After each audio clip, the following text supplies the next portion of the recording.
Welcome back to the Pro Football Pod. We are bringing you another preview. We got the running backs, we got the tight Another one. ends, another one. Let's get it started real quick. Let's talk about James Cook, man. I'm Dude, it's he's had such an up and down season, but when you look at the inside of the numbers, like the yards per carry and yards per touch and those type of things, he's he's improving this season. It's a matter of at this point just they need to give him more opportunity.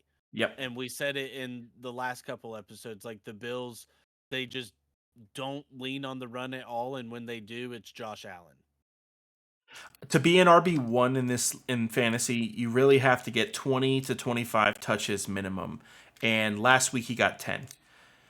That's barely flex play. And the week before he got 15. Like that's flex RB2. Like that's what we're looking for.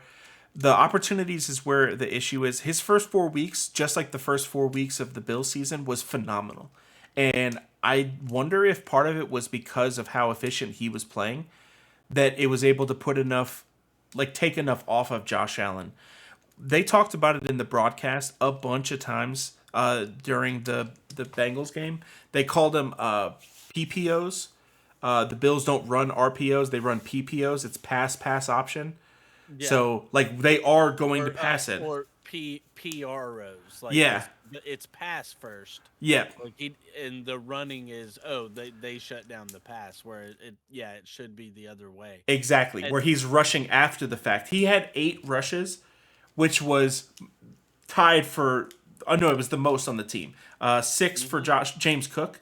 So the and that's quarterback the took problem. more. Yeah, That's a problem, and it especially means that with James with Cook has no how value. effective he is with the ball in his hands, though. And I mean, you look at the matchup this week versus the Broncos, and they've been awful versus running backs this year. The worst, the worst And versus running so backs. Part of that was Achan. you're just praying the Bills like unleash him on Monday Night Football this week. But I mean, you can't bank on it. So for me, I mean, I start him as a RB2 just for his upside, but I'm still nervous going into every week. I think the next 2 weeks I'm absolutely starting him, but whenever he plays Philly week 12, I'm so glad that I'm not in the playoffs because I'm not starting him. He plays Dallas the first week of the fantasy playoffs, week 15. That could be rough. That could be a really rough matchup for him. And he gets Kansas City the week before. So, in reality, James Cook might be one of those people that if he can go off this week, then you try to trade him right away. Like before he plays the Jets, before he plays Philly, before he plays anybody else, if he goes off for 15 to 20 points, try to get a middling receiver. Try to get another running back too that's getting more opportunities that maybe they don't realize what they have, and like a Rashad White. I'd so much rather have Rashad White right now than James Cook. He's had 20 to 25 touches the last 2 weeks, and it's only getting better for him. There's also nobody taking his stuff. I agree. And as crazy as that is to say, because I think James Cook is the much more talented guy between him and Rashad White, but it's the opportunities. Rashad White's getting 20 touches a game. Yep. And that's everything. This in fantasy, touches is what matters most because there's players that are going to be. Austin Eckler is the perfect example of like the outlier. He didn't ever get a bunch of touches. He was just so efficient with the touches that he did get that he's always had value. He never needed to get 15 to 20. Now that he's getting 20 to 25, he's getting 30 points a game because of his efficiency, but that's the outlier. Everybody else, all you look at is touches. You don't look at the yards per carry as much as how many opportunities are they getting. Because if they get twice the opportunities with half the touches, that's more opportunities for touchdowns. That's more opportunities for the big play. That's all that we're really looking for. So, you speaking of opportunities, that leads us right into our next guy here with Kenneth Walker Jr.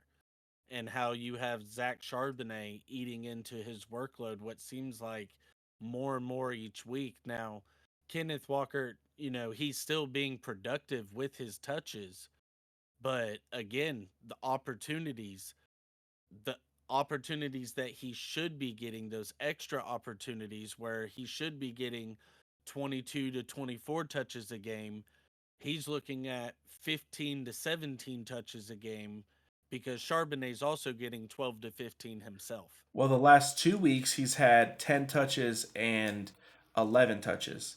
Um, and now that was versus Cleveland and Baltimore. Two very tough teams to run against. But like you said, man, Charbonnet had almost the exact same number of touches. And part of it's that he's dealing with this chest injury right now, which he's still questionable for. They've got Washington this week, and it was really, really hard to say, don't start Kenneth Walker versus Washington. And I probably wouldn't. Next week versus the Rams, especially if Carson Wentz looks like he can make their offense play football, I might not start him next week. I might not start him in the hard matchup, but this week I feel like you're probably in a situation where you have to. Hopefully you picked up Zach Charbonnet like we've been saying to this whole year about how special this guy was. They took him in the second round. I feel like Pete Carroll saw the same thing that we saw, that Kenneth Walker, he runs hard every single time. And he's probably going to get banged up. But Charbonnet is just physically the bigger running back. And so, you know, outside of minor injuries and stuff, he's more prone to be able to take the bigger hits and withstand more of a workload. But it's also, I do understand, Pete Carroll also had Marshawn Lynch, who he just ran into the ground. So it's also a matter of, trying to keep both of these guys who are both young running backs, keeping them fresh at all times. And if one of them's just absolutely dominating, ride the hot hand. But if they're both averaging 3.5 yards per carry, just, let them get their rest in between, which is, great for the team, great for their careers. It just sucks for fantasy. And that's where this whole year, the Seattle Seahawks were never going to have an easy matchup versus the run. Like they have, of the top like 5 hardest matchups, they play 6 of them, or sorry, 4 of them. Can't play 6 of the top 5 matchups, I guess. But unless you play one twice. The reason we're bringing it up, they played Baltimore at Baltimore. We said last week before the game happened that there was a chance that it was going to look exactly like the Detroit game versus Baltimore a couple weeks before, where Baltimore was going to just stomp their throats and there was no chance for them because they're in Baltimore. We saw this as an opportunity. We saw that was going to happen. We're telling you not that it's not going to happen versus Washington. He's going to get opportunities this week. Their offense is not going to just 3 and out a bunch of times in a row. They're going to play Washington. So I'm starting Kenneth Walker. I'm not starting Charbonnet this week, even though he's getting equal opportunities, because I want to see him be super efficient with those opportunities once. I know that if Kenneth Walker has a hot hand, Pete Carroll's going to go right to him. I don't know if they're going to stick with Charbonnet over Kenneth or if it'll be a 50-50 split until Charbonnet pops off. I agree. And I think Charbonnet will continue to be the touchdown vulture threat as well. Which sucks, but it's not the end of the world. I mean, getting all that value in the 20s, there's plenty. Now, I think this game is more suited, like you said, for Kenneth Walker because the Commanders are stout up front as far as, everything up the middle. But those outside zones and Kenneth Walker in the passing game, that's where I think he'll be most effective this week. So, again, you're pretty nervous going forward with him because he's more than likely, hopefully, he's not been your running back 1 to this point. But even as your running back 2, I mean, you're starting him, but you're just hoping, he doesn't move down to flex territory at this point. Now, some tight ends to talk about. We have beaten Dalton Schultz to death. And deservedly so. Deservedly so. Him going off like a madman last week made me personally so happy because I just knew that this is what we were looking for. This guy's an athlete. He was great for Dallas. And he's also completely out of his rookie contract. So his ability to be a good playmaker at tight end, in my opinion, is there. First, second, third year tight ends, it's impossible, dude. Like they need to be so good. None of them are Travis Kelsey. Like none of them are. And it's not because they're not athletic enough. It's because they don't know where to be. But they get there eventually. Tight end use, it's getting some work. It's a real thing. And he's got a great matchup this week as well. The Bengals are one of the The bottom best. 5 teams or the best team against as far as allowing points to tight ends for Yes, fantasy. exactly. They allow the most. Yep. And we saw it this last week and on Monday Night Football with the or Sunday Night Football, I'm sorry, with the Bills. Dalton Kincaid absolutely went off. And And he was 11, just open all the time. 11 targets, 10 receptions. Like 130 yards. that's insane. But like you said, he was open all the time. And now while the Texans don't have a Stephon Diggs for the Bengals to put all of their focus on, Nico they Collins is still they a solid still talent. have Nico Collins. Tank Dell is shown to be formidable. I Never leave out think Bobby Trees. Trees is playing, and they still have Noah Brown. We talked about Noah Brown in the last episode as well. And so I do agree that I I love Dalton Schultz this week 100% versus the Bengals. I like Dalton Schultz this week 1,000 times more if you have Kyle Pitts because there's a strong chance you could have both of them on your roster. I'm starting Dalton Schultz over Pitts, no hesitation. I am confident in starting Dalton Schultz week 16 versus Cleveland because I'm going to. It's going to be the championship game, and if I'm in the championship, that's my tight end. I have him in a league that there isn't really a lot of other options. I'm going to stick with him. I'm going to stick with him and Stroud. My big thing is Stroud. I believe in Stroud a lot. He's only thrown one pick for the whole year, dude. Like that is it speaks levels on what he's doing to work the offense. His preparation is there, and that's why he has 0 picks. It's not because he's a great athlete or he can throw the ball better than everyone else. He's putting in the work right now as a rookie. I love it. Agreed. And he's doing the rookie thing, getting it to his tight end and doing it often. And like you said, with Schultz being the veteran, he's finding the windows and Stroud's just trusting him.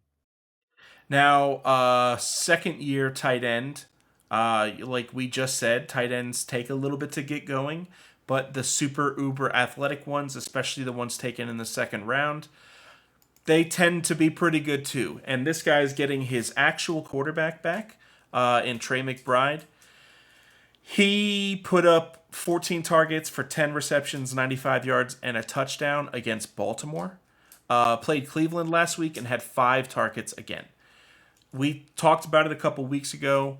If a wide receiver gets 5 to 6 targets a week, then they're flex worthy. If a tight end gets 5 to 6 targets a week, they start. Mm-hmm. They get opportunities. We don't care about anything else for tight ends.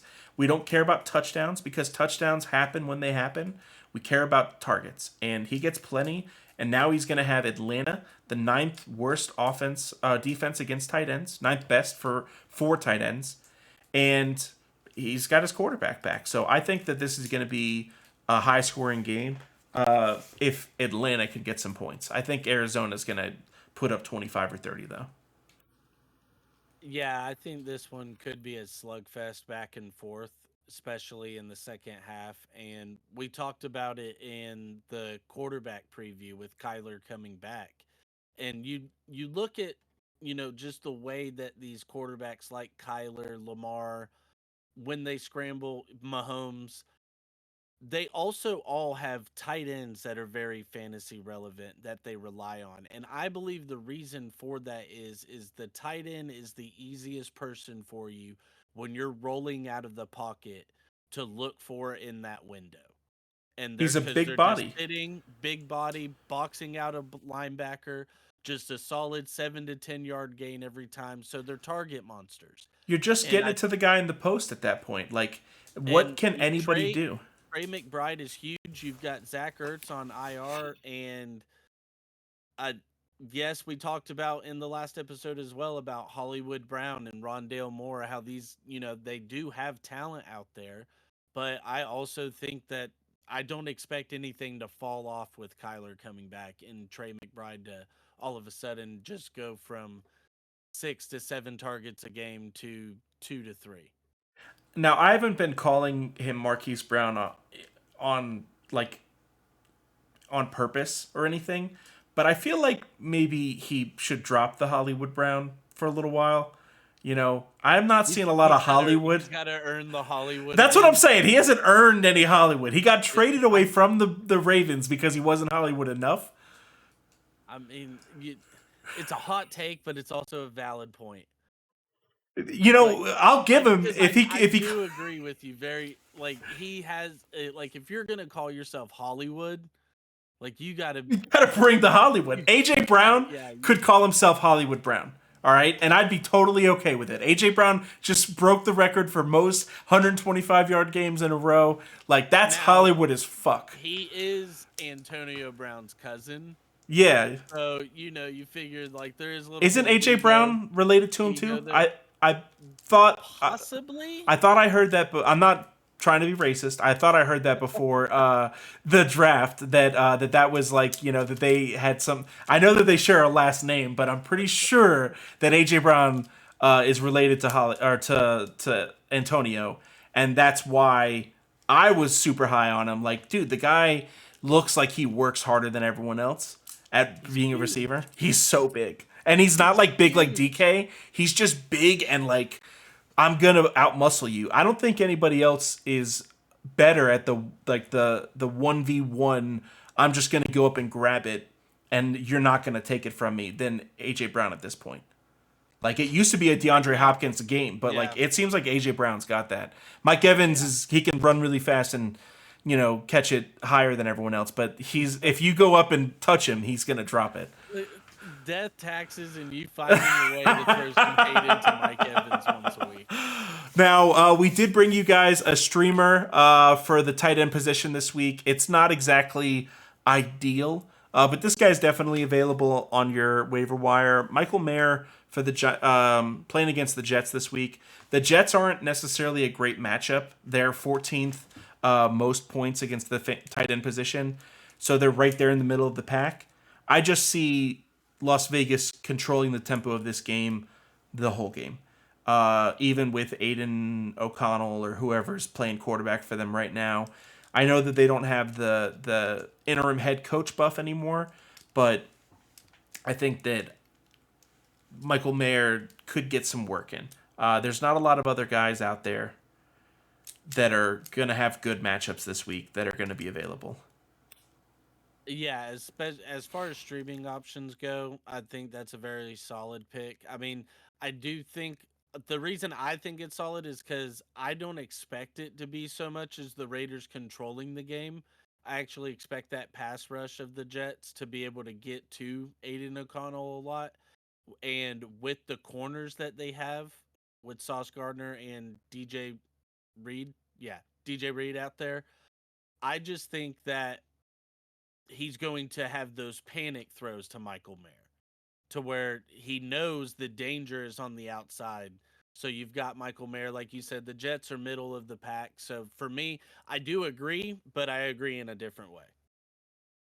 He doesn't have a bunch of targets as of late. That's why nobody has him on their team. That's why he's going to be available.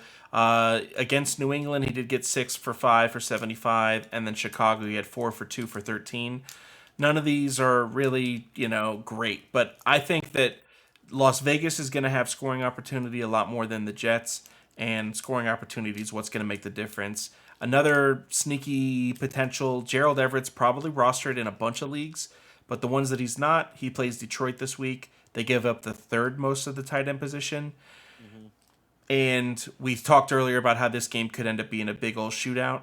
So that means that anybody could score. It could end up being Parham instead of Everett, but I'd rather have Everett just for the volume that he's going to get. And finally, we want you guys to win your leagues. So we're going to tell you who to play for defense this week. And it's actually really easy.